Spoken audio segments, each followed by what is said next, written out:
जी अल्हम्दुलिल्लाह, मिताज बहुत भाई शुक्रिया बताइए। शेख। जी शेख जी, जज़ाकुमुल्लाह खैर। जी बताइए। बारकल्लाह फिक, बारकल्लाह फिक। आमीन आमीन बेहद आमीन। खुशी की बात है शेख कि आज आप हमारे साथ जुड़े हैं। मेरे लिए और हमारे घर बैठे दर्शक हजरात जितने भी लोग आज इस प्रोग्राम को देख रहे हैं, सभी के लिए एक जी बहुत ही खुशी का मौका है कि आज हमारे इस चैनल में, नथिंग मच प्रोडक्शंस के चैनल में, यू चैनल में, आज हमारे साथ शेख सनाउल्लाह मदनी साहब जुड़े हैं।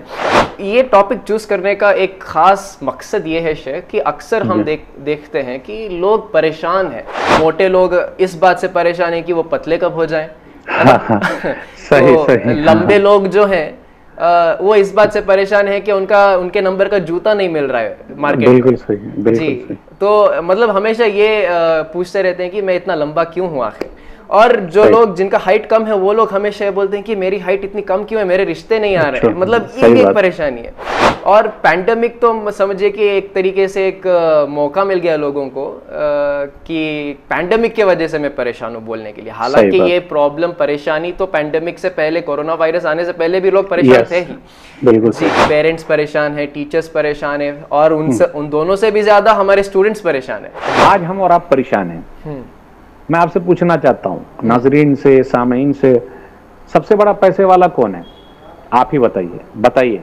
हमारे हिंदुस्तान की अगर बात करेंगे तो अंबानी है, अडानी है, अंबानी है, अदानी है, अजीम प्रेम जी है, सबसे मालदार जी है। जी। और अगर वर्ल्ड लेवल बात करेंगे तो वर्ल्ड लेवल में बहुत सारे मिलेंगे, जैसे एलोन मस्क है, बिल गेट्स है। जी सही है। लेकिन आज मैं नाजरीन को एक नुस्खा बताना चाहता हूँ, एक चीज देके जाना चाहता हूँ कि अगर वो उस पर अमल करें तो वो सबसे बड़े मालदार हैं इंशाअल्लाह। बताइए। इंशाअल्लाह जरूर बता दूं। जी बताइए, बेसब्री से इंतजार कर रहे हैं। जी हाँ, एक चीज और बोलना चाहूंगा मैं। जी, जिंदगी जीना सीखिए, जिंदगी काटना नहीं। वाह, मतलब क्या है? जिंदगी जीना सीखिए। जीना मतलब सहाबे कराम तकलीफ में रहे, नबी सल्लल्लाहु अलैहि वसल्लम तकलीफ में रहे, 3 साल तक शेब अबी तालिब में रहे, यानी अबू तालिब के डिटेंशन कैंप में। वहां कोई फ्रिज नहीं, वॉशिंग मशीन नहीं, और धूप ही धूप है, परेशानी परेशानी है, कोई सहूलत नहीं, कोई सहूलत नहीं। खाने के लिए क्या है? वो चमड़े को पानी में भिगो के खा रहे हैं, फिर इसी तरीके से घास खा रहे हैं, पत्ते खा रहे हैं, 3 साल गुजारे हैं। आज हमारे घर में एसी है, फ्रिज है, वॉशिंग मशीन है, सब कुछ है, एक चीज नहीं है, शुक्र। अल्लाह तेरा शुक्र है। जी। हमारे पास जो नेमतें हैं, अगर हम उस पर अल्लाह का शुक्र अदा कर ले तो बहुत है। हम सभी लोगों के लिए एक खुशखबरी है, वो है शेख सनाउल्लाह ने एक और किताब लॉन्च किया है, ट्रांसलेटेड बुक के वर्जन में, दैट इज़ आसान कुरान। जी हाँ दोस्तों, आसान कुरान, जो कि उर्दू लैंग्वेज में रिसेंटली रिलीज़ हुआ था, जिसके बारे में बहुत से बड़े बड़े स्कॉलर्स ने भी इसके बारे में बहुत अच्छा रिव्यू दिया है। उम्मीद है कि हम सभी के पास वो उन किताबों का एक एक कॉपी हमारे पास हो इंशाल्लाह। कोशिश करें कि ये सारे किताबें आपके पास हो। जी शेख जी बोलिए। मिताज भाई, एक चीज़ और, अपने मरकज दारुल हुदा उड़पी में 10,000 छापा है अल्हम्दुलिल्लाह कलर में आसान कुरान को। शेख परवेज मदनी जी जो जिम्मेदार है, जी, मैं आप तमाम लोगों का शुक्रिया अदा करता हूं कि उन्होंने छापा। इंशाल्लाह आपको मरकज दारुल हुदा उड़पी से फ्री में मिल जाएगा इंशाल्लाह। माशाल्लाह माशाल्लाह। अगर शेख परवेज मदनी से सुन रहे हैं, देख रहे हैं, तो आपके लिए भी बहुत बहुत शुक्रिया शेख परवेज। रिसेंटली हमारे साथ जुड़े भी थे, कहिए जनाब। जी हाँ जी अल्हम्दुलिल्लाह। बहुत बड़ी परेशानी थी हमारे ऑडियंस के बीच, और वो परेशानी भी दूर हो गई शायद, क्योंकि वो परेशानी ये थी कि शेख सनाउल्लाह कब आएंगे। जज़ाकुमुल्लाह। तो अल्हम्दुलिल्लाह, एक तकलीफ आना पार्ट ऑफ लाइफ है, और तकलीफ से निकल जाना आर्ट ऑफ लाइफ है। Art of life. और हमेशा पैसे के मामले में अपने से नीचे वाले को देखिए, और अखलाक के मामले में अपने से ऊंचे वाले को देखिए।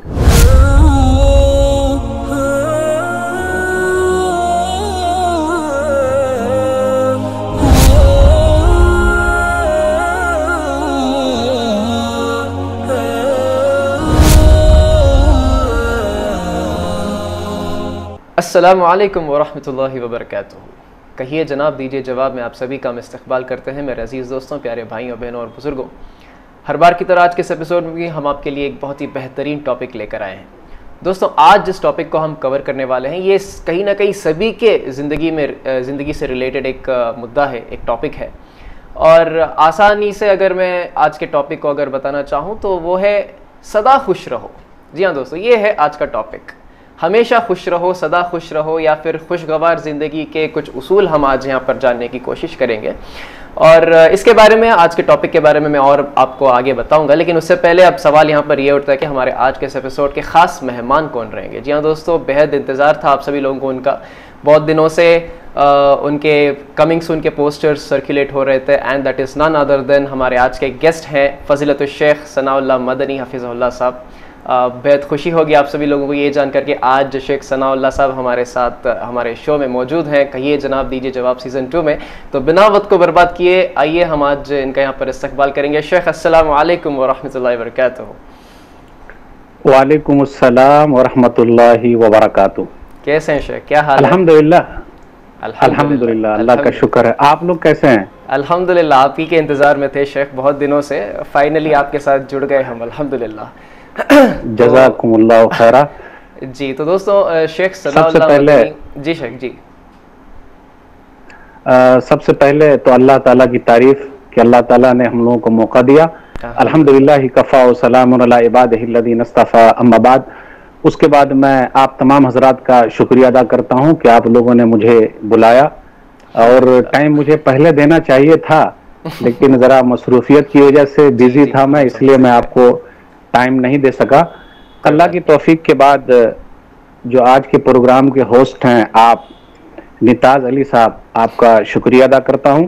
फिर इसी तरीके से प्रोडक्शन हाउस जो है अपने नथिंग मच प्रोडक्शन, उनका भी शुक्रिया अदा करता हूं। उर्बी चैनल का भी, और उर्बी चैनल का भी शुक्रिया अदा करता हूं, और उनके नाजरीन का भी, सामईन का भी जो इस चैनल को देखते हैं। सबका शुक्रिया कि सब लोगों ने मुझे दावत दी और मैं आज आप लोगों के सामने हूँ। जी निताज भाई बताइए। जी जज़ाकुमुल्लाह खैर। जी बताइए। बारकल्लाह फीक। आमीन आमीन आमीन। खुशी की बात है शेख कि आज आप हमारे साथ जुड़े हैं। मेरे लिए और हमारे घर बैठे दर्शक हजरात जितने भी लोग आज इस प्रोग्राम को देख रहे हैं, सभी के लिए एक बहुत ही खुशी का मौका है कि आज हमारे इस चैनल में, नथिंग मच प्रोडक्शंस के चैनल में, यू चैनल में आज हमारे साथ शेख सनाउल्लाह मदनी साहब जुड़े हैं। वैसे तो सभी लोग जानते हैं शेख सनाउल्लाह मदनी के बारे में। He is a very well known Islamic scholar, and also he is related to various YouTube channels, Islamic YouTube channels, जैसे कि आप जानते हैं अलबिर YouTube चैनल है जिसमें शेख सनाउल्लाह बहुत ही एक्टिवली हमें इस्लामिक कंटेंट या मैसेज फैलाते रहते हैं, अल्हम्दुलिल्लाह। और वैसे ही अत्तिबियान YouTube चैनल के बारे में भी आप लोग जानते हैं, इसमें भी शेख सनाउल्लाह हमें बहुत सारे अच्छे इस्लामिक कंटेंट के साथ हमेशा हमारे साथ हमें इंफॉर्मेशन पास करते रहते हैं। और एक और चीज़ माशाल्लाह हमारे उडुपी के ही दारुल हुदा इंस्टीट्यूशन से भी बहुत ही एक्टिवली माशाल्लाह पार्टिसिपेट करते आए हैं। यूट्यूब चैनल्स के अलावा शेख सनाउल्लाह मदनी साहब बहुत सारे टेलीविज़न चैनल्स में भी बहुत छा चुके हैं। आप जानते होंगे iPlus TV में भी बहुत ही अच्छे कंटेंट के साथ एक्टिवली पार्टिसिपेशन करते हुए हमें हमेशा दिखाई दिए। और उसके साथ आप लोग जानते हैं मर्सी टीवी के बारे में भी, मर्सी टीवी में भी माशाल्लाह बहुत ही अच्छे कंटेंट्स हमें दीन के बारे में, इस्लाम के बारे में बहुत सारे अच्छे कंटेंट के साथ हमारे सामने हमेशा से आए हैं। और एक और ख़ुशी की बात यह है कि जिस चैनल से हमने शेख सनाउल्लाह को देखना शुरू किया था, that is he is also related to peace TV Urdu माशाल्लाह। मुझे अभी भी याद है, मैं जब छोटा था तो उसी वक्त से मैं शेख सनाउल्लाह को पीस टीवी से फॉलो करता आया हूँ। और अल्हम्दुलिल्लाह मेरे लिए बहुत ही बड़ी खुशी की बात है कि आज हमारे इस चैनल में भी मैं शेख सनाउल्लाह के साथ जुड़ा हूँ। और इसके साथ साथ दोस्तों मैं आपको बता दूं, हमारे आज के गेस्ट एक बहुत ही अमेजिंग राइटर भी हैं। जी हाँ दोस्तों, हाल ही में बहुत सारे बुक्स इन्होंने लॉन्च किया है।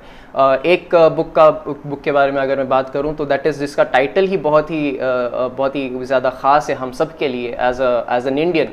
और उस किताब का जो टाइटल है दैट इज़ हिंदुस्तान की आज़ादी में मुसलमानों की कुर्बानी। माशाल्लाह बहुत ही अच्छा एक किताब के साथ, जो एक ऐसे टॉपिक के साथ इन्होंने हमारे सामने एक किताब की शक्ल में लाया है जो बहुत कम लोग इसके बारे में बात करते हैं, या फिर नहीं के बराबर एक डिस्कशन जिसके बारे में होता है तो वो ऐसे टॉपिक्स हैं। माशाल्लाह शेख सनाउल्लाह के डेडिकेशन ने हमारे सामने एक ऐसा किताब ले आया है जिसके ज़रिए से हमें बहुत सारा इन्फॉर्मेशन मिल सकता है जिसके बारे में लोग अक्सर बात नहीं किया करते, अल्हम्दुलिल्लाह। और एक और चीज़ हम सभी लोगों के लिए एक खुशखबरी है, वो है शेख सनाउल्लाह ने एक और किताब लॉन्च किया है ट्रांसलेटेड बुक के वर्जन में, दैट इज़ आसान कुरान। जी हाँ दोस्तों, आसान कुरान जो कि उर्दू लैंग्वेज में रिसेंटली रिलीज हुआ था, जिसके बारे में बहुत से बड़े बड़े स्कॉलर्स ने भी इसके बारे में बहुत अच्छा रिव्यू दिया है। उम्मीद है कि हम सभी के पास वो उन किताबों का एक एक कॉपी हमारे पास हो इंशाल्लाह। कोशिश करें कि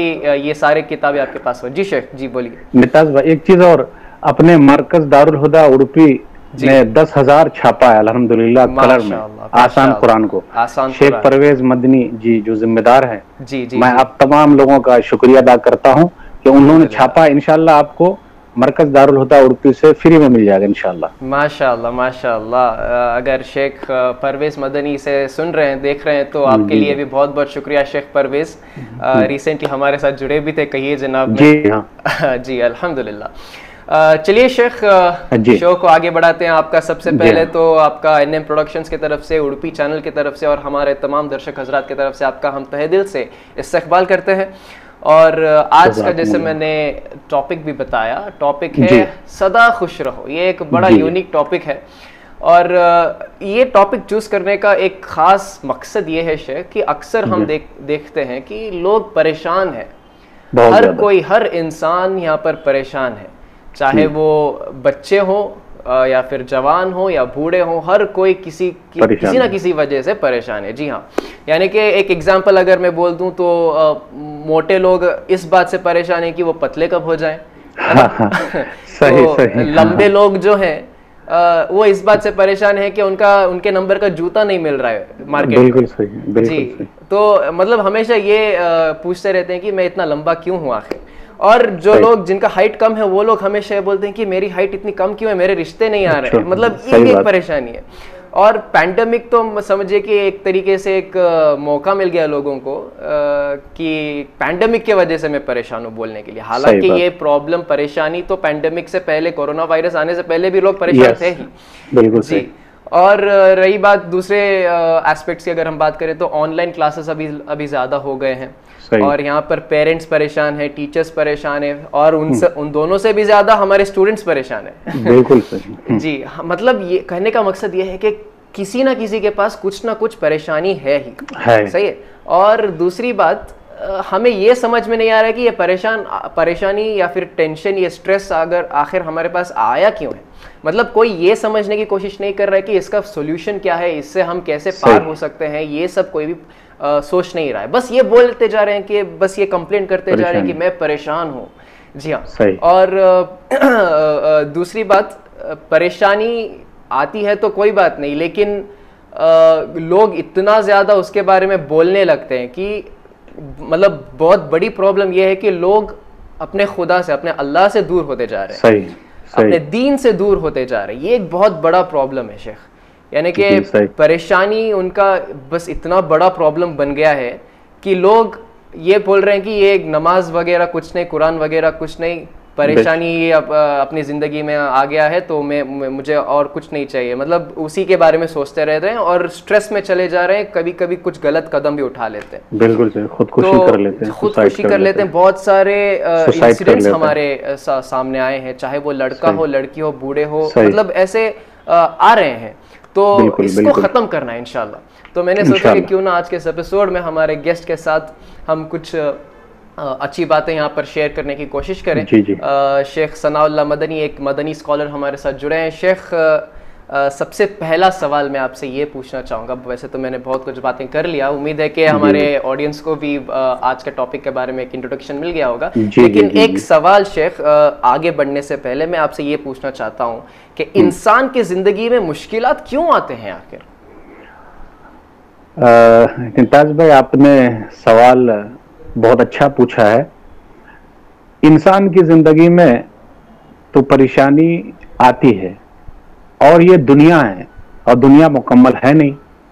इसलिए किसी शायर ने कहा, खुशी के साथ दुनिया में हजारों गम भी होते हैं, खुशी के साथ दुनिया में हजारों गम भी होते हैं, जहां बजती है शहनाई वहां मातम भी होते हैं। नाजरीन से कहना चाहता हूं कि ये दुनिया है, दुनिया मुकम्मल नहीं है और इसमें परेशानी आनी है और जानी भी है। इसलिए आप देखिएगा, तंगी के साथ, परेशानी के साथ आसानी भी है, दोनों एक दूसरे के साथ जुड़े हुए हैं।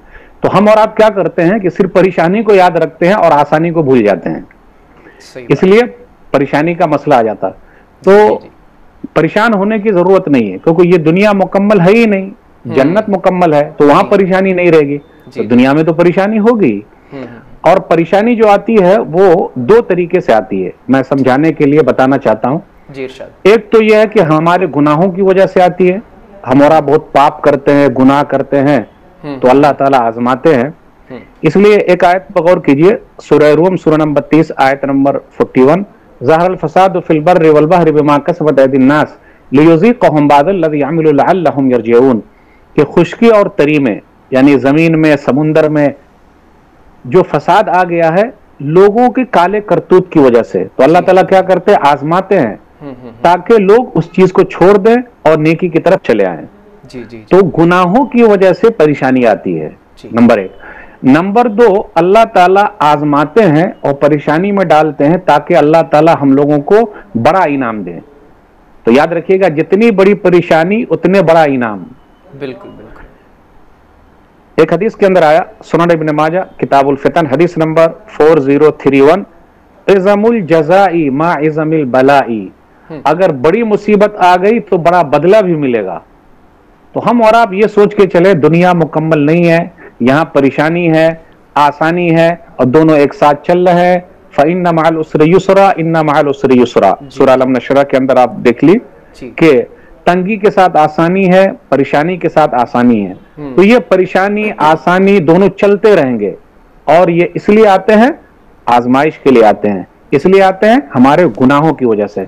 इसलिए टेंशन ना ले, अगर गुनाह कर रहे हैं हम और आप तो उसको छोड़ दें, और गुनाह नहीं कर रहे हैं तो क्या करें, ये सोचे कि भाई अल्लाह ताला दर्जे को बुलंद कर रहा है।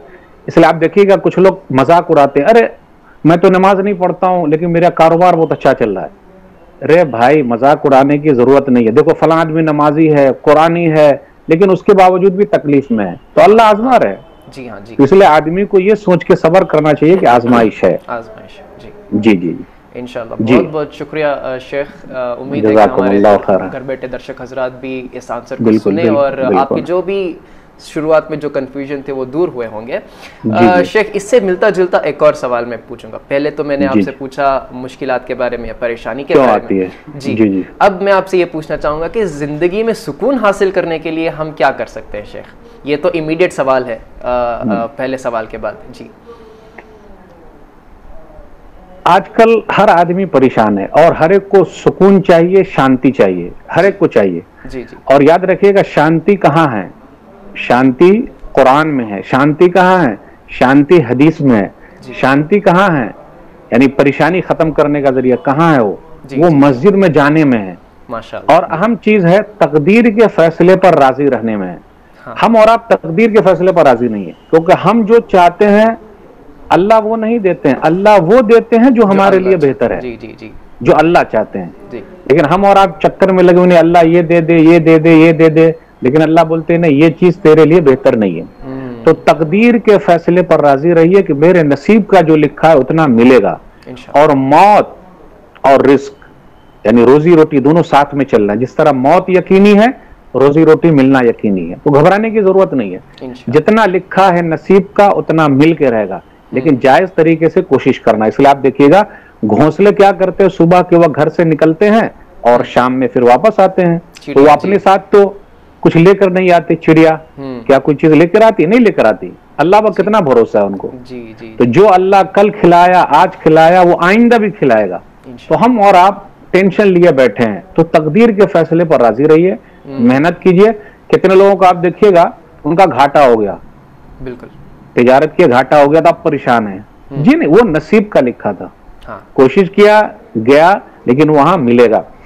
इसलिए एक हदीस के अंदर आया, सुनन तिरमिज़ी किताब ज़ुहद हदीस नंबर 2305, अबू हुरैरा रज़ियल्लाहु ताला अन्हु से नबी सल्लल्लाहु अलैहि वसल्लम ने फरमाया, वर्ज़ा बिमा कसमल्लाहु लक तकुन अग़नन नास, कि अल्लाह ताला ने तुम्हारे नसीब में जितना लिखा उस पर राजी रहो, तुम ही सबसे बड़े मालदार हो।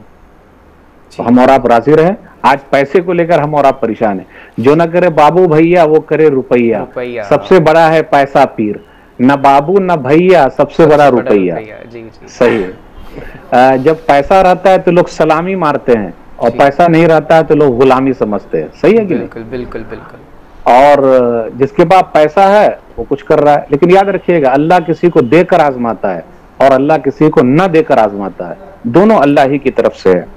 इसलिए हम और आप माल के सिलसिले में अपने से नीचे वाले को देखें, अखलाक के सिलसिले में ऊपर वाले को देखें, तो हमें और आपको शांति मिलेगी। और याद रखिएगा, हमेशा टेंशन फ्री रहिए, जितना ज्यादा आप टेंशन फ्री रहिएगा उतना फायदा होगा। बिल्कुल। पास्ट में, जी हाँ, पास्ट में क्या हुआ उसको भूल जाइए, फ्यूचर में क्या होगा उसको भी भूल जाइए, प्रेजेंट में क्या हो रहा है बस उस पर ध्यान दीजिए। बिल्कुल। हम और आप क्या करते हैं, पास्ट को याद कर करके अफसोस कर रहे हैं, हाँ, और फ्यूचर को याद कर करके टेंशन में है। बिल्कुल, दोनों को भूल जाइए, बस सिर्फ प्रेजेंट में क्या हो रहा है उस पर ध्यान दीजिए। इंशाल्लाह यही बेहतर है सुकून हासिल करने का। जी जी जी। और ये पास्ट और जो फ्यूचर के बारे में जो लोग सोचते आए हैं, अक्सर ये देखा गया है कि यही लोग ज्यादा बीमार पड़ते हैं, स्ट्रेस में आते हैं, परेशानी में आते हैं बहुत ज्यादा, और बीमार के शिकार बन जाते हैं। तो ऐसा ना हो इंशाल्लाह। शेख, एक चीज हम हमेशा नोटिस, जी शेख, एक चीज और बोलना चाहूंगा मैं जी, जिंदगी जीना सीखिए, जिंदगी काटना नहीं। वाह, मतलब क्या है, जिंदगी जीना सीखिए। जीना मतलब we need to live मेरे life, रब ने दिया, यस, मेरे रब ने दिया है तो हम गद्दे पर भी सो लेंगे, ये है जीना। और मेरा रब ले लेगा तो हम चिटाई पर भी सो लेंगे। जी जी जी, ये है जिंदगी जीना। लेकिन जिंदगी काटना मतलब, अरे मेरे घर में तो एसी है, फ्रिज है, वॉशिंग मशीन है, अब अल्लाह ने ले लिया तो अब कैसे कटेगी। मैं बिगर एसी के नहीं रहता, बगैर उसके नहीं रहेगा, मैं बगैर गद्दे के नहीं रहता, ऐसा नहीं चलेगा। कंप्लेंट्स को कम कर देना चाहिए। जी बिल्कुल बिल्कुल, शिकवे शिकायत मत कीजिए। जी हाँ, जी जी, अल्लाह से शिकवे शिकायत कीजिए, अल्लाह से शिकायत कीजिए कि अल्लाह तू ही दूर करने वाला है, जी, देने वाला भी वही है। जीना, जी हाँ, जिंदगी जीना सीखिए, जिंदगी काटना नहीं। और काटने वाली जिंदगी कभी कटती नहीं, और जीने वाली जिंदगी आराम से कट जाती है। आदमी घर में भी काट लेता है, और अगर जेल में चला गया तो वहां भी काट लेता है। जी जी जी, सही बात है, सही बात है। बहुत बहुत शुक्रिया शेख, आपका ये जो अंदाज़े बयान है, इसी वजह से लोग आपको ज़्यादा फॉलो करते हैं माशाल्लाह, लोग आपको पसंद करते हैं। जो लाइव एग्जांपल जो आप हमें देते हैं अल्हम्दुलिल्लाह, उसी से हमें समझ आता है कि किस तरीके से हमें हमारे लाइफ को गुजारना है। शेख, एक चीज़ जो हम अक्सर देखते हैं, यानी कि अगर किसी इंसान में अगर ये जानना है कि वेदर ही इज़ हैप्पी और नॉट, यानी कि खुश है या नाराज़ है, अगर देखना है तो इमीडिएट एक जो हमारे सामने रहता है वो है उनका चेहरा। मतलब चेहरे से हम पहचान लेते हैं कि इंसान नाराज़ है, खुश है, क्या है बल्कि। तो एक इंसान की खुशी को अगर पहचानना है तो हमें जो इमीडिएट हमें एक चेहरे में जो दिखाई देता है वो है मुस्कान, मुस्कुराहट। जी, तो मैं आपसे ये पूछना चाहूँगा कि क्या हमारी मुस्कुराहट में भी सेहत के लिए कुछ फ़ायदा छुपा है? और मैं ये भी चाहूँगा कि आप हमारे घर बैठे दर्शक हजरात के लिए मुस्कुराहट का जो इस्लामी फ़ायदा है, यानी कि इसकी जो अहमियत है, उसके बारे में भी समझाएं। जी, बड़ा अच्छा सवाल पूछा आपने। जी सर, आजकल क्या होता है, लोग टेंशन में आ गए तो चेहरे की मुस्कुराहट खत्म हो गई, यानी हंसते नहीं है, वो मुस्कुराते नहीं है, हमेशा टेंशन में रहेंगे। तो क्या टेंशन में रहने से सामने वाला हमको पैसा दे देगा? कभी नहीं देगा। क्योंकि याद रखिएगा, हर घर में नमक है लेकिन हर घर में मरहम नहीं है। नहीं समझे? नमक यानी जख्म पर नमक लगा देंगे तो जख्म और ज्यादा हो जाएगा, लेकिन मरहम लगाएंगे, हाँ, नमक छिड़कना, और मरहम लगा देंगे तो क्या हो जाएगा, जख्म खत्म हो जाएगा। तो हर घर में मरहम नहीं होता, दवा नहीं होती, लेकिन हर घर में नमक जरूर है। जी, जरूर है। तो आप क्या कीजिएगा, जिसको भी आप अपनी तकलीफ बताइएगा वो उससे ज्यादा बड़ी तकलीफ अपनी बता देगा। और मजाक भी आपका उड़ाएगा। मैंने कहा था ना, तूने ऐसा क्यों किया, अगर मगर शैतान की डगर, भाई मेरे नसीब का जो लिखा था वो हुआ। तो जिंदगी में मुस्कुराना सीखिए। नबी सल्लल्लाहु अलैहि वसल्लम से ज्यादा परेशान कौन है? मैं पूछना चाहता हूँ नाजरीन से, सामईन से, कोई भी नहीं, कोई नहीं। लेकिन नबी सल्लल्लाहु अलैहि वसल्लम की जिंदगी से क्या मिला है, आइए देखते हैं। एक हदीस है, जरीर बिन अब्दुल्लाह बजली रज़ी अल्लाह तआला अन्हु बयान फरमाते हैं, सही बुखारी किताबुल अदब हदीस नंबर 6089, वला रआनी इल्ला तबस्समा फी वजही, कि नबी सल्लल्लाहु अलैहि वसल्लम ने मुझे जब भी देखा तो हमेशा आप सल्लल्लाहु अलैहि वसल्लम मुस्कुराते रहे।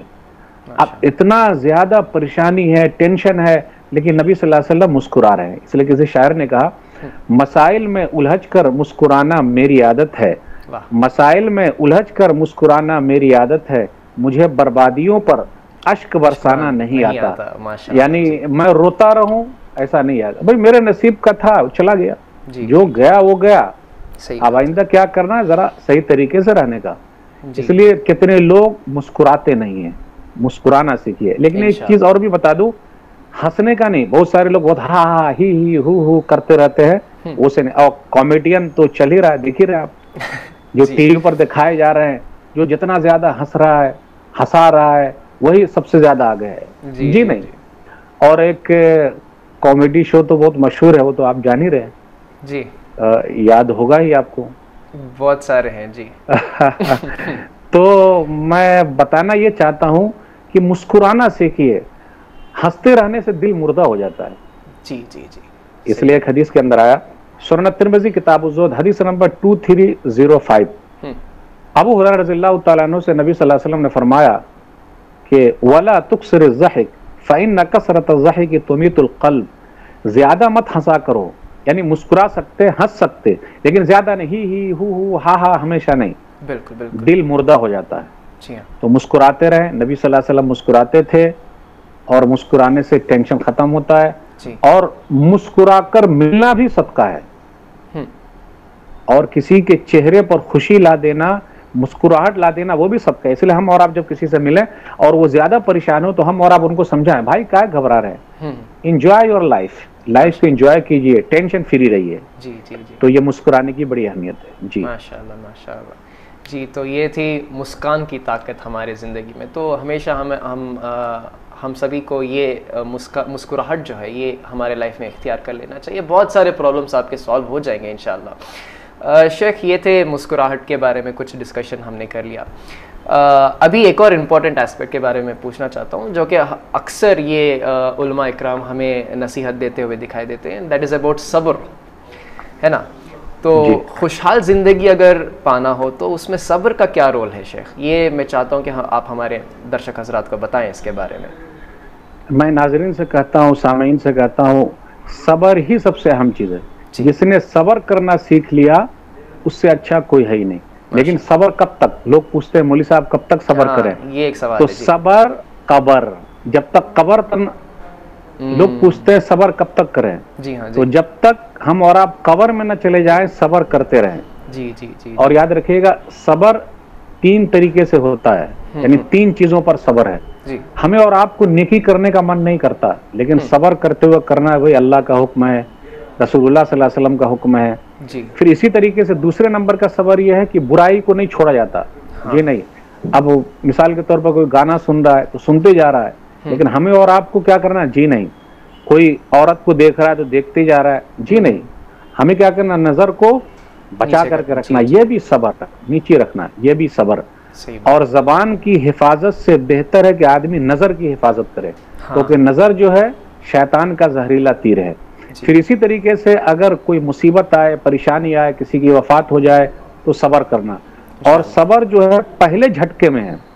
अब ऐसा नहीं पूरा रो लिए धो लिए फिर सब्र कर रहे हैं, लोग मना रहे, ऐसे नहीं। सब्र पहले झटके में। आइए एक हदीस के जरिए मैं बता दूं। जी शेख।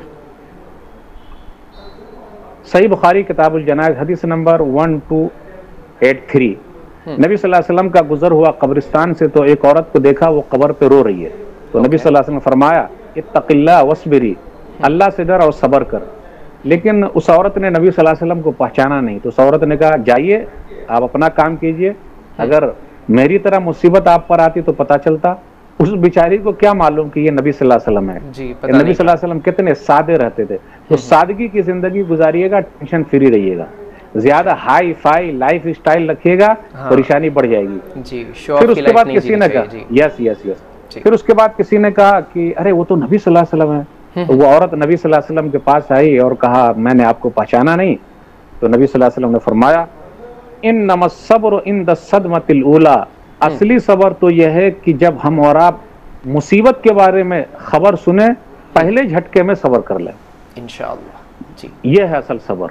सही बात है। और याद रखिएगा कि अल्लाह ताला किसके साथ है? सब्र करने वालों के साथ है। सूरह बकरा सूरह नंबर 2 आयत नंबर 153, इन्नल्लाह मअस साबिरीन, अल्लाह ताला सब्र करने वालों के साथ है। तो अल्लाह का जब साथ मिल रहा है तो आप किसका साथ चाहिए बताइए? बिल्कुल जी। और लेकिन कब मिलेगा? जब सब्र करेंगे। जी जी जी। फिर इसी तरह जो आदमी सब्र करता है तो क्या कहना उसका, अल्लाह ताला उसको बेहिसाब बदला देता है। इन्नमा युवफ़्फ़स-साबिरून अजरहुम बिग़ैरि हिसाब, सूरह ज़ुमर सूरह नंबर 39 आयत नंबर 10, कि जो लोग सब्र करते हैं अल्लाह के बाद उसका बदला बेहिसाब है। और आपको मालूम है कि उम्मे सुलैम रज़ियल्लाहु ताला अन्हा ने सब्र किया और नबी सल्लल्लाहु अलैहि वसल्लम ने उनके लिए दुआ दे दी। कैसा सब्र किया, गौर कीजिए आप, किस तरीके से सब्र किया। उनके बच्चे का इंतकाल हो गया, वो रोई नहीं, धोई नहीं और लाश को किनारे रख दिया। सही मुस्लिम की हदीस है, किताब फ़ज़ाइल सहाबा में 2144। और शौहर जब आए उनको खिलाया पिलाया, बनाव सिंगार किया शौहर के लिए, रात में मियाँ बीवी मिले भी और उसके बाद अपने शौहर से कहा, या बातल अराइत लौ अन्न कौमन आरू आरियत व अहल बैतिन फतलबू आरियत व लहुम अयमनऊहुम। अबू तला ये बतलाओ, अगर कोई अमानत दे और अमानत वापस लेना चाहे तो वापस देना कि नहीं देना? बोले हाँ जरूर देना। तो कहा फ़हतसिब इब्नक, बेटा अल्लाह की अमानत था, अल्लाह ने ले लिया। उन्होंने जो सब्र किया था तो नबी सल्लल्लाहु अलैहि वसल्लम ने दुआ फरमा दी। रावी बयान करते हैं सही बुखारी किताबुल जनाइज 1301 के फ़रअयतु लहुमा तिस्सता औलाद कुल्लुहुम क़द क़रअल कुरान, के उनको 9 बच्चे पैदा हुए और 9 के 9 हाफिज़ कुरान थे। तो सब्र का फल मीठा होता है। बेशक बेशक। तो ये सब्र का फल मीठा होता है। हाँ, और सब्र का अज्र बदला बेहिसाब है। इसलिए जिंदगी में सब्र सबसे अहम चीज है। जो जितना ज्यादा सब्र कर ले गया उसका फायदा उतने ज्यादा है। जी जी जी। तो मेरे प्यारे भाइयों बहनों और बुजुर्गों, this was the power of सब्र, द पावर ऑफ पेशेंस, जो हर इंसान को इख्तियार करना चाहिए। शेख अभी हमें कुरान और हदीस के रोशनी में हमें समझाया कि what is the power of patience. तो ये एक बहुत ही बड़ा रोल अदा करता है हमारे एक हर इंसान के ज़िंदगी में, ख़ास तौर पर उस इंसान के ज़िंदगी में जो हमेशा परेशान हाल में रहते हैं। तो सब्र can solve many of your problems इंशाअल्लाह। शेख, एक और एस्पेक्ट है सब्र के बाद, दैट इज़ दुआ। मैं चाहता हूँ कि आप हमारे व्यूवर्स को ये भी समझाएं कि इंसान के ज़िंदगी में दुआओं की क्या ताकत है, और साथ ही साथ ये भी बताएं कि क्या खुशी हासिल करने के लिए कोई ख़ास दुआ है, एक सीक्रेट ट्रिक के तौर पर हमें बताएं इंशाअल्लाह। आपने सवाल पूछा है दुआ के बारे में। जी शेख। दुआ सबसे पहली इबादत है इंशाअल्लाह। नमाज से पहले भी दुआ सबसे पहली इबादत। इंसान को जो चीज़ सिखाई गई वो दुआ है। और याद रखिएगा, दुआ मोमिन का हथियार है। यानी जब परेशान हो जाए तो अल्लाह के सामने अपनी बात रखे। आह जाती है फलक पे रहम लाने के लिए, आह जाती है फलक पे रहम लाने के लिए, बादलों हट जाओ दे दो राह जाने के लिए। अगर कोई जुल्म करता है तो अगर हमारे दिल से आह निकलती है तो आसमान तक पहुंच जाती है। बिल्कुल बिल्कुल। दुआ आदमी को हमेशा करते रहना चाहिए। दुआ कबूल होने की 3 शर्तें होती है। या तो फौरन कबूल हो जाएगी, आप अल्लाह से जो मांगेंगे अल्लाह दे देंगे, नंबर 1। नंबर 2, अल्लाह उस दुआ के बदले आपके लिए दूसरा काम कर देंगे। वो चीज नहीं देंगे लेकिन दूसरी चीज आपके लिए कर देंगे। जी जी। जैसे क्या हुआ, 1 सेकंड में बच गए, एक्सीडेंट हो जाता, अल्लाह ने बचा लिया, अल्हम्दुलिल्लाह। या फिर दुआ जो है नंबर 3, क़यामत के दिन आखिरत में हमारे लिए ज़ख़ीरा आखिरत है, तोशा आखिरत है। वह तो हमारा फायदा ही फायदा। कितने लोग क्या करते हैं, दुआ शुरू किए, भाई अल्लाह मुझे बाहर पहुंचा दे, अल्लाह मुझे दुकान दे दे, अल्लाह मुझे घर दे दे, और नहीं मिला तो दुआ ही करना छोड़ दिया। दुआ ही नहीं, नमाज उमाज सब छोड़ दिए। कितने लोग दाढ़ी उड़ी रखते, दाढ़ी भी छिला लेते, बोले अल्लाह सुनते नहीं, अब छोड़ दिया सब। आदमी को जल्दबाजी नहीं करना चाहिए। जी जी जी। और आपको मालूम है दुआ कई सालों के बाद कबूल होती है।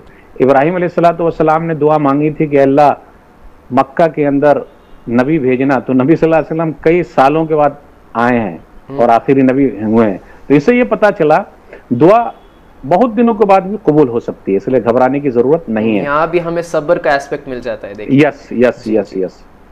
फिर एक चीज और है, कुछ दुआएं मैं आपको बताऊंगा, उसमें बड़ा फायदा है। जी बोलिए। और ये दुआ आजमाई हुई है, और ये दुआ आजमाई हुई है। जैसे सूरह क़सस सूरह नंबर 28 आयत नंबर 24, रब्ब इन्नी लिमा अनज़लता इलैया मिन खैरिन फ़क़ीर, मेरे रब तू जो कुछ मेरी तरफ उतारने वाला मैं उसका मोहताज हूँ। ये मूसा अलैहिस्सलातु वस्सलाम की दुआ है। तो मूसा अलैहिस्सलातु वस्सलाम जब मिस्र से मदियन गए तो घर भी मिल गया और घरवाली भी मिल गई। तो इससे ये पता चला रोजी रोटी का जो मसला हो, हमें और आपको ये दुआ बार बार पढ़नी चाहिए। जिनकी शादी नहीं हो ये दुआ पढ़े, हो सकता है घर भी मिल जाए और घर वाली भी मिल जाए, इंशाअल्लाह हो सकता है। फिर इसी तरह जिनके पास शौहर नहीं वो भी दुआ करे। तो ये दुआ काफी अहम है रोजी रोटी के लिए। फिर इसी तरह रब्बना आतिना फिद दुनिया हसना व फिल आखिरति हसना वक़िना अज़ाबन्नार, सूरह बकरा सूरह नंबर 2 आयत नंबर 201, ये भी अहम दुआ है। ये दुआ भी बार बार पढ़ते रहिए। फिर इसी तरह रब्बना ज़लमना अनफुसना व इल्लम तग़फिर लना व तरहमना लनकूनन्ना मिनल खासिरीन, ये भी दुआ है सूरह आराफ सूरह नंबर 7 की। इसको भी हम और आप पढ़ते हुए रहें। आयत नंबर 23 ये आदम अलैहिस्सलातु वस्सलाम और माँ हव्वा अलैहिस्सलातु वस्सलाम की दुआ है। तो ये दुआ पढ़ेंगे तो बड़ा फायदा। फिर इसी तरह एक दुआ और है, ला इलाहा इल्ला अंत सुब्हानक इन्नी कुन्तु मिनज़ ज़ालिमीन, ये मछली वाले यूनुस अलैहिस्सलातु वस्सलाम की दुआ है। तो अंबिया अलैहिस्सलातु वस्सलाम की जिंदगी से मिला है कि वो हमेशा दुआ करते थे, दुआ करने से थकते नहीं थे। तो हम और आप क्यों थकते हैं? जी, कसरत से दुआ करनी चाहिए, कसरत से दुआ करना है। और ये जो है सूरह अंबिया सूरह नंबर 21 में आपको मिल जाएगी, आयत नंबर 87 में नबी सल्लल्लाहु अलैहि वसल्लम एक हदीस में बयान फरमाते हैं, सुनन तिरमिज़ी किताबुद दावात हदीस नंबर 3505, फ़इन्नहु लम यदु बिहा रजुलुन मुस्लिमुन फ़ी शैइन क़त्तु इल्ला इस्तजाब अल्लाहु लहू, जो कोई भी मुसलमान बंदा किसी भी तकलीफ में इस दुआ को पढ़ लेगा, अल्लाह उसकी तकलीफ को दूर कर देगा। तो कौन सी दुआ है वो? ला इलाहा इल्ला अंत सुब्हानक इन्नी कुन्तु मिनज़ ज़ालिमीन, अल्लाह तेरी जात पाक है, तन्हे तन्हा अकेला तू ही या बेशक मैं जालिम हूँ। तो जितनी मर्तबा आप पढ़ेंगे अल्लाह आसानी पैदा करेंगे। तो दुआ की बड़ी अहमियत है। पहला लफ्ज भी दुआ, आखिर भी दुआ। हमेशा दुआ करते रहे, चलते फिरते उठते बैठते, जितना ज्यादा दुआ करेंगे नुकसान तो नहीं है, फायदा ही फायदा अल्हम्दुलिल्लाह इंशाअल्लाह। बहुत बहुत शुक्रिया शेख, बहुत ही साफ अंदाज से आप हमें समझाए अबाउट दुआओं की ताकत। एक चीज और जी, दुआ का मसला ऐसा है, सूरह बकरा की एक आयत मिली मुझे, सूरह बकरा सूरह नंबर 2 आयत नंबर 186, वइज़ा सअलक इबादी अन्नी फ़इन्नी क़रीब उजीबु दावतद दाई इज़ा दआन, कि जब मेरे बंदे आपसे पूछे बेशक मैं करीब हूँ। ये नहीं कहा कि आप कह दीजिए कि मैं करीब हूँ ना, यानी अल्लाह ताला को दुआ इतना पसंद है कि फौरन कहा बेशक मैं करीब हूँ। और पुकारने वाले की पुकार को सुनता हूँ। जी, पुकार के तो देखिए। जी हाँ, चलिए। जी, बहुत बहुत शुक्रिया शेख, बहुत ही साफ अंदाज से हमें समझाने के लिए अबाउट द पावर ऑफ दुआ, दुआओं की ताकत के बारे में। दोस्तों, ये सारी चीज़ें ऐसे आप एक ट्रिक्स जैसे समझ सकते हैं। आप अपने परेशानियों को दूर करने के लिए शेख यहाँ पर हमें सब्र के बारे में बताया। बेशक हमें सब्र का इख्तियार करना चाहिए। अभी अभी शेख हमें दुआओं के बारे में बताए। कसरत से हमें ये सारे दुआओं के बारे में सीखना चाहिए और दूसरों को भी सिखाना चाहिए इंशाअल्लाह। और बेशक हमारे लाइफ में कुछ ना कुछ परेशानी का हल हो सकता है। जी शेख, किताबुद दुआ छोटी सी है, आप उसको खरीद लीजिए। किताबुद दुआ, दुआ की किताब है इंशाअल्लाह, बुक ऑफ दुआ, तो वो ले लेंगे तो अच्छी रहेगी और इस तरीके से हम पढ़ते रहेंगे। जी हाँ, बेशक बेशक, इससे हमें दूसरों को भी हम एजुकेट कर सकते हैं अबाउट दुआ।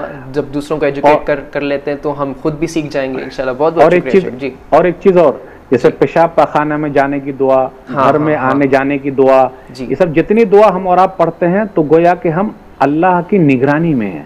दुआ का फायदा ये, जब हम और आप दुआ पढ़ेंगे तो अल्लाह की निगरानी में है और शैतान हमसे करीब नहीं आएगा। आयतुल कुर्सी पढ़िए। जी, शैतान करीब नहीं आ सकता। आजकल लोग बहुत शिकायत करते हैं, अरे मौलवी साहब जिन्नात है, भूत है। आयतुल कुर्सी पढ़िए, है ना। सूरह बकरा की तिलावत कीजिए। दुआ पढ़ने का मतलब यह है कि हम अल्लाह की निगरानी में हैं। कोई कुछ नहीं कर सकता, शैतान हमारे करीब नहीं आ सकता, और हमेशा अल्लाह को याद करते रहने का फायदा है। जी हाँ, जी, बहुत सारे फायदे हैं इसके, जैसे कि शेख बताए। एक तो हम असल टॉपिक दैट इज़ परेशानी को कैसे दूर करना, ये तो हम सीख चुके हैं। और दूसरी बात दोस्तों, ये सारी चीज़ों को इख्तियार करने से हम अल्लाह को भी कहीं ना कहीं राज़ी कर लेते हैं। तो असल चीज़ तो यही है। तो इंशाल्लाह ये सारी चीज़ें फॉलो करने की कोशिश करें इंशाल्लाह। शेख, यहाँ पर हम सब्र के बारे में बात कर लिए, दुआओं के बारे में बात कर लिए। एक और चीज़ है शेख, दैट इज़ नमाज की पाबंदी। अब नमाज की पाबंदी किसी इंसान की ज़िंदगी में क्या असर ला सकता है शेख, ये भी आप हमें समझाएं।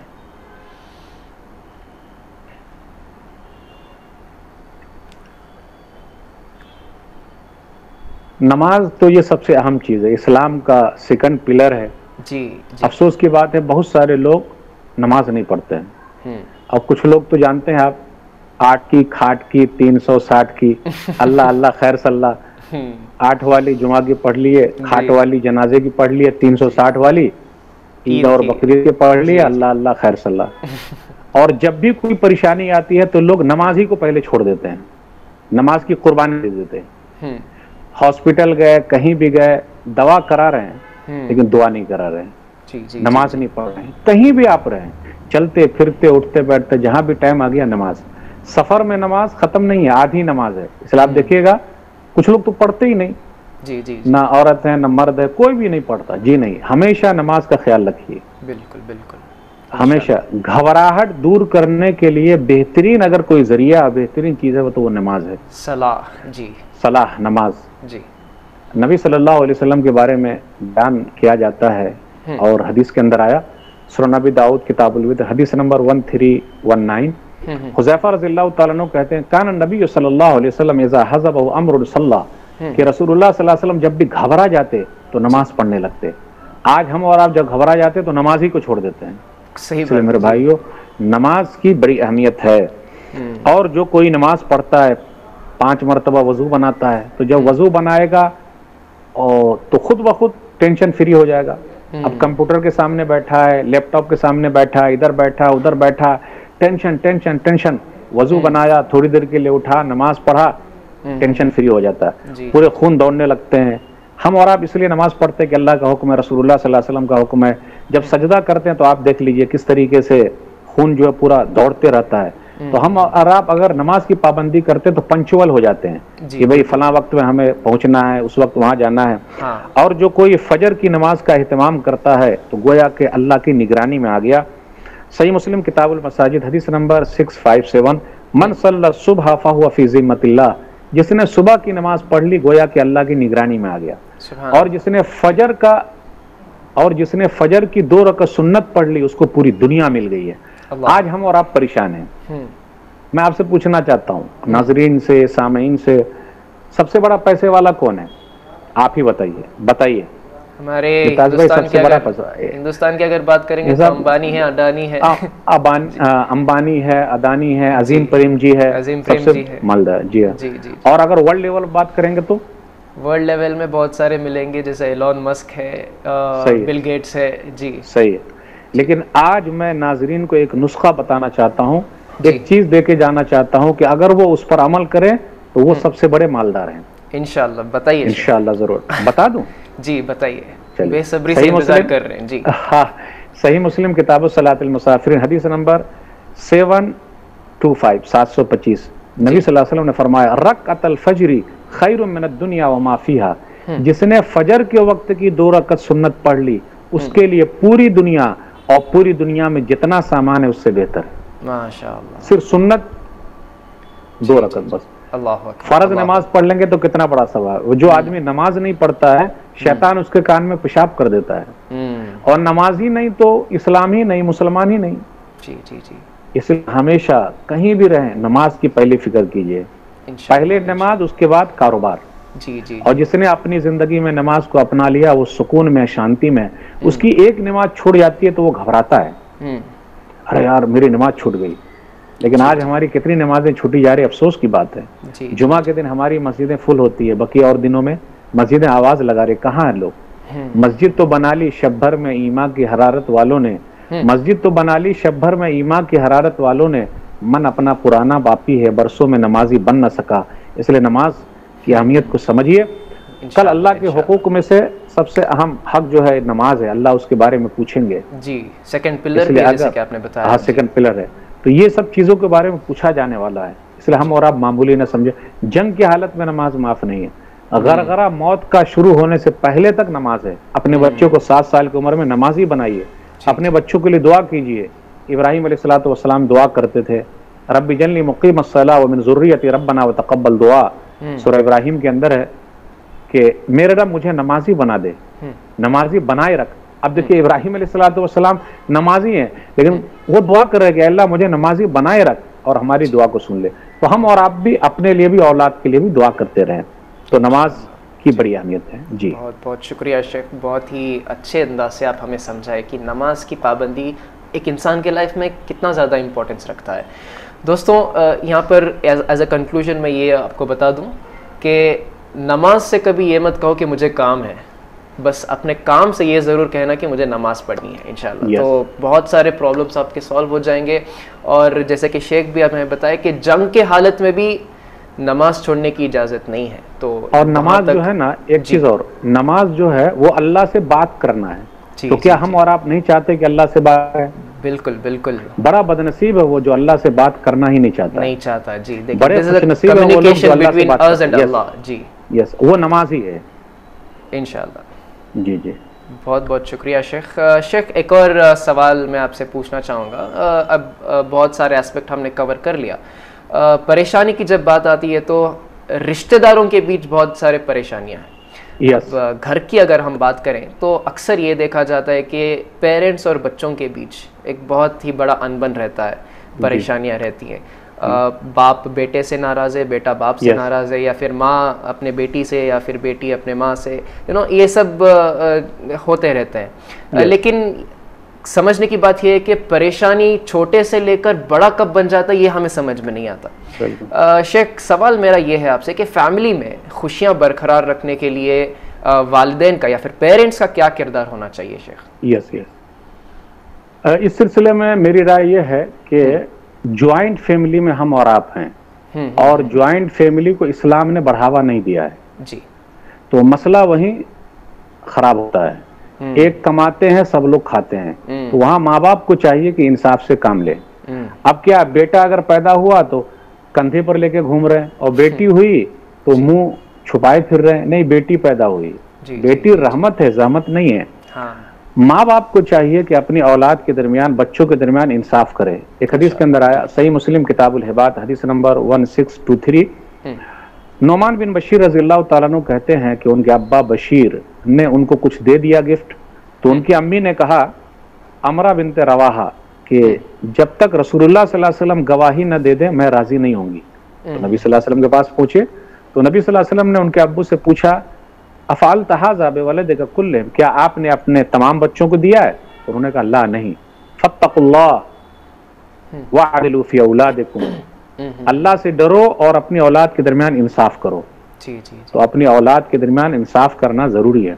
एक चीज और है, अपने यहाँ क्या होता है, ज्यादा टेंशन जो पैदा होता है उस सिलसिले में कि बच्चा पैदा हुआ तो बड़े बच्चे को हम अपने कारोबार में रखते हैं, जबकि कारोबार में रखने का 3 तरीका होता है, या तो पार्टनर बना के रखें, या फिर नौकर की तरह रखें, या फिर यूं ही रखें। तो हम और आप यूं ही रखते हैं, वो खर्च कर रहा है, हम भी खर्च कर रहे हैं, फिर बाद वाले जो बच्चे आते हैं वो टेंशन पैदा हो जाता। सही बात। तो मेरी राय ये है कि अपने बच्चों को आप मंथली रखिए या फिर पार्टनरशिप में रखिए, ताकि बाद वाले जो बच्चे होंगे कोई परेशानी नहीं होगी। हर बच्चे के लिए जो उसके लिए लाइए वो उसके लिए लाइए तो होगा। और कभी कभी क्या होता है कि जब हम ज्वाइंट फैमिली में होते हैं तो आंख भी बंद करना पड़ता है, कान भी बंद करना पड़ता है। सुनी सुनाई बातों पर ध्यान देना जरूरी है। कौवा कान लेके भागा, तो क्या हम और आप कौवे के पीछे भागेंगे? भाई कान को देखना पड़ेगा। सही बात। और कान भरने वाले लोग बहुत होते हैं, कान भरने वाले लोग बहुत होते हैं, वहीं से गीबत की भी शुरुआत होती है। गीबत की शुरुआत हो जाती है। तो ज्वाइंट फैमिली के नुकसानात बहुत ज्यादा हैं। अगर हम हैं तो सबको बराबरी के साथ देखना होगा और दिल को साफ रखना है। जो बात बोलनी है सामने बोलो, पीछे नहीं बोलने का। और हक बात बोलो, पीछे गीबत करके फायदा क्या, नुकसान ही नुकसान है। तो ये ज्वाइंट फैमिली को एक साथ रखने के लिए जरूरी है इंसाफ से काम लिया जाए। माँ बाप के लिए जरूरी है कि अपनी औलाद के साथ इंसाफ करे। जी जी जी, बहुत बहुत शुक्रिया शेख। शेख, एक प्रॉब्लम देखा गया है ख़ास करके पैंडमिक के बाद, या फिर कोविड-19 जब से आया है, पहले भी था लेकिन इसके बाद लोग बहुत ज़्यादा स्ट्रेस में आ चुके हैं। स्ट्रेस बोलिए, डिप्रेशन बोलिए, एक तरीके का बीमारी पैदा हो गया है। यानी कि कोविड-19 से मरने वाले बहुत कम हैं, लेकिन स्ट्रेस में आकर बीमार होने वाले बहुत ज़्यादा दिखाई दिए हमें। और इसका बहुत सारा डेटा हमारे प्रीवियस एपिसोड्स में भी हमें देखने को मिला, जहाँ पर एडवोकेट फैज़ आए थे हमारे साथ। उन्होंने भी बहुत सारे ऐसे डेटा हमारे सामने रखा, जिससे ये पता चलता है कि इंसान का जो स्ट्रेस रेट है या फिर डिप्रेशन रेट है वो बढ़ता ही जा रहा है। तो मैं चाहूँगा कि आप हमारे घर बैठे दर्शक हजरात को ये समझाएं कि क्या दीन इस्लाम में डिप्रेशन या स्ट्रेस के लिए कुछ भी इलाज बताया गया है शेख? जी हाँ, आपने जो सवाल किया आजकल बहुत हो रहा है ऐसा, लोग डिप्रेशन में चले गए हैं जी। तो लोगों के मेंटल हेल्थ की खबर रखना जरूरी है। हाँ। डिप्रेशन से निकालना जरूरी है जी। आजकल लोग बीमारी को लेकर कम परेशान है, मुझे बीमारी लग जाएगी उसको लेकर परेशान है। आज मैं बीमार हो गया, अब कल हो जाऊंगा, अब क्या होगा, दिस और दैट। इसका एक ही हल है, कुल्ल युसीबना इल्ला मा कतबल्लाहु लना हुवा मौलाना वल्लाहि फल्यतवक्कलिल मुमिनून। सूरह तौबा सूरह नंबर 9 आयत नंबर 51 कि जो अल्लाह ने मेरे लिए लिखा है वही होगा, और मोमिन आदमी अल्लाह पर भरोसा करते हैं। और जो भी मुसीबत आती है वो अल्लाह की तरफ से है, और बीमारी एक रहमत है, जहमत नहीं है। और अल्लाह ने अगर लिखा है तो वो चीज आनी ही आनी है। हम और आप क्या करते हैं, आने से पहले ही परेशान हो जाते हैं, और जब आ जाती है तो और ज्यादा परेशान होता है और बीमार पड़ते हैं। जी, बीमार पड़ जाते हैं। और एक चीज और मशवरा है, अकेले मत रहिए, अकेले नहीं। जी जी। डिप्रेशन में जो लोग हैं वो अकेले न रहे, क्योंकि अकेले में शैतान बहकाते रहता है, देखो अब ये हो जाएगा। और जो कोई गलत गुमान करता है कि अल्लाह मुझे बीमार कर देगा, ये कर देगा, वो कर देगा, तो ये शैतान की तरफ से वसवसा है। जी जी जी। हमेशा अल्लाह के साथ अच्छा गुमान रखिए, मेरा अल्लाह मेरे नसीब में जो लिखा है वो अच्छा ही करेगा। कुरान की तिलावत कीजिए, जिक्र कीजिए, सुभान अल्लाह वल्हम्दुलिल्लाह, अल्लाह अकबर, उसका विरत करते रहिए, नमाज पढ़िए। तो ये सब डिप्रेशन से निकलने का है। और अच्छे लोगों से मिलिए इंशाल्लाह। जी, उन लोगों से मत मिलिए, अरे मैंने कहा था ना तेरे को, तो वहां क्यों चला गया, नहीं जाना चाहिए था, अच्छा हुआ, नेगेटिविटी से दूर रहना है। जी हाँ, पॉजिटिव लीजिए। और एक चीज और लिखिए, और एक चीज और याद रखिए, ये लाइफ ऐसी चलती रहेगी। पार्ट ऑफ लाइफ है तकलीफ, परेशानी पार्ट ऑफ लाइफ है। आर्ट ऑफ लाइफ ये है कि हम कैसे उससे निकले। बिल्कुल। और निकलने का तरीका वही है जो हमेशा से रहा है, मेरे रब ने जो लिखा है, जब लिखा है तभी वो चीज होना, वरना नहीं होना। एकदम आप गिट्ठा बांध लीजिए, जब अल्लाह चाहेंगे तभी मुसीबत आएगी, नहीं चाहेंगे नहीं आएगी। और अल्लाह जो चाहेंगे मेरे लिए वही बेहतर होगा, तो घबराने की जरूरत बिल्कुल नहीं है। दुआ भी करते रहें, कुरान पढ़ते रहें, दुआ भी कराते रहें, और अकेले न रहें, क्योंकि तन्हाई में परेशानी बढ़ती है। हाँ, खाली दिमाग शैतान का घर होता है। हाँ, खाली दिमाग शैतान का घर आता है, शैतान परेशान करते रहता है। जी जी जी, सही बात है जी। बहुत बहुत शुक्रिया शेख, आप हमें डिप्रेशन के बारे में समझाए, डिप्रेशन से बाहर कैसे आना है, कुछ तरीके आप हमें बताए, बहुत बहुत शुक्रिया शेख। अक्सर उलमा इकराम सब हमें ये कहते हुए दिखाई देते हैं, सुनाई देते हैं कि अगर हमें किसी को अगर आइडियल अगर मानना है तो we have to learn it from the prophets, या फिर उनके कंपेनियंस के हिसाब से हमें चलना चाहिए, वहाँ पर हमें इंस्पिरेशन मिलता है। तो सवाल यह है शेख कि अंबिया और सहाबा पर कोई मुसीबत आ जाती तो उनका बर्ताव कैसे होता था? सही बात। नबी सल्लल्लाहु अलैहि वसल्लम के बारे में मैंने अभी बताया, फिर दोबारा वही रिपीट करता हूँ। सुनन नबी दाऊद किताबुल वितर हदीस नंबर 13-19, उसके अंदर यह है कि कान नबी सल्लल्लाहु अलैहि वसल्लम इज़ा हज़बहु अम्रुन सल्ला, कि रसूलुल्लाह सल्लल्लाहु अलैहि वसल्लम जब भी घबरा जाते तो नमाज पढ़ने लगते। तो नबी सल्लल्लाहु अलैहि वसल्लम का तरीका क्या, घबराहट में नमाज। हमारा और आपका तरीका क्या है, नमाज छोड़ देना। तो घबराहट कैसे खत्म होगी? घबराहट खत्म करने का जरिया है नमाज। सहाबे कराम तकलीफ में रहे, नबी सल्लल्लाहु अलैहि वसल्लम तकलीफ में रहे, 3 साल तक शेब अबी तालिब में रहे, यानी अबू तालिब के डिटेंशन कैंप में। वहां कोई फ्रिज नहीं, वॉशिंग मशीन नहीं, और धूप ही धूप है, परेशानी है, कोई सहूलत नहीं, कोई सहूलत नहीं। खाने के लिए क्या है, वो चमड़े को पानी में भिगो के खा रहे हैं, फिर इसी तरीके से घास खा रहे हैं, पत्ते खा रहे हैं, 3 साल गुजारे हैं। आज हमारे घर में एसी है, फ्रिज है, वॉशिंग मशीन है, सब कुछ है, एक चीज नहीं है, शुक्र। अल्लाह तेरा शुक्र है। हमारे पास जो नियमतें हैं, अगर हम उस पर अल्लाह का शुक्र अदा कर ले तो बहुत है। हम और आप देखें कि भाई मेरे पास हाथ है, किसी के पास तो हाथ ही नहीं है, हमारे पास पैर है, किसी के पास तो पैर ही नहीं है, मेरे पास जूता, मैं जूते के बारे में अल्लाह से मांग रहा हूँ, लेकिन किसी के पास चप्पल ही नहीं है, किसी के पास पैर ही नहीं है, किसी के पास पैर ही नहीं है। तो जब तक हम और आप अपनी मिली हुई नेमत को याद नहीं करेंगे, ऐसे ही परेशान रहेंगे। सहाबे कराम और अंबिया अलैहिस्सलातु वस्सलाम की जिंदगी से मिला है, बड़े शुक्रगुजार थे। अय्यूब अलैहिस्सलातु वस्सलाम 18 साल तक बीमार रहे, कभी शिकवा शिकायत किया? आज हम और आप क्या बोलते हैं, 18 घंटे बीमार नहीं पड़े, 18 दिन बीमार नहीं पड़े, अल्लाह ने मेरे घर को टिक लगा दिया, बोलते ना। सब लोग परेशान हैं, सब ये वही बीमार बात है है, भाई, यानी कि कुछ ना शिकायत ज्यादा करने लगते हैं। जी शिकवे शिकायत अपने यहाँ बहुत ज्यादा शिकायत, जबकि शिकायत अल्लाह से करने का। जी कुल इन्नमा अश्कु बस्सी व हुज़्नी इलल्लाह, सूरह यूसुफ सूरह नंबर 12। याकूब अलैहिस्सलाम परेशान थे, उनके बेटे यूसुफ अलैहिस्सलाम कहाँ है पता ही नहीं है, उनके और बेटे बिन्यामीन कहाँ है पता नहीं। तो कहा अल्लाह मैं अपनी परेशानी और तकलीफ तेरे दरबार में रखता हूँ। आजकल हम और आप परेशानी इंसानों के पास ले जाते हैं, तो कैसे परेशानी खत्म होगी? अल्लाह से भी मांगिए, जी जी, अल्लाह से मांगिए, ये नबियों का तरीका है जी। और हम और आप तो जानते हैं यूनुस अलैहिस्सलाम मछली के पेट में है तो दुआ कर रहे हैं ला इलाहा इल्ला अन्ता सुब्हानक इन्नी कुन्तु मिनज़ ज़ालिमीन। तो ये पता ये चला कि अंबिया अलैहिस्सलातु वस्सलाम दुआ करते थे, सब्र करते थे, एक दूसरे को दिलासा देते थे, और सबसे ज्यादा आजमाया किसी को गया है तो नबियों को गया है, सबसे ज्यादा आजमाया गया है, ताकि उनके दर्जे को बुलंद किया जाए। उसके बाद आदमी ईमान में जितना पुख्ता रहेगा उसी हिसाब से उसकी आजमाइश होगी। तो घबराने की जरूरत नहीं, हमें और आपको नबियों के वाकयात पढ़ने चाहिए। अय्यूब अलैहिस्सलाम 18 साल तक बीमार रहे, यूनुस अलैहिस्सलाम मछली के पेट में है, इब्राहिम अलैहिस्सलाम आग में डाल दिए गए हैं, यूसुफ अलैहिस्सलाम कहीं और है, याकूब अलैहिस्सलाम परेशान है।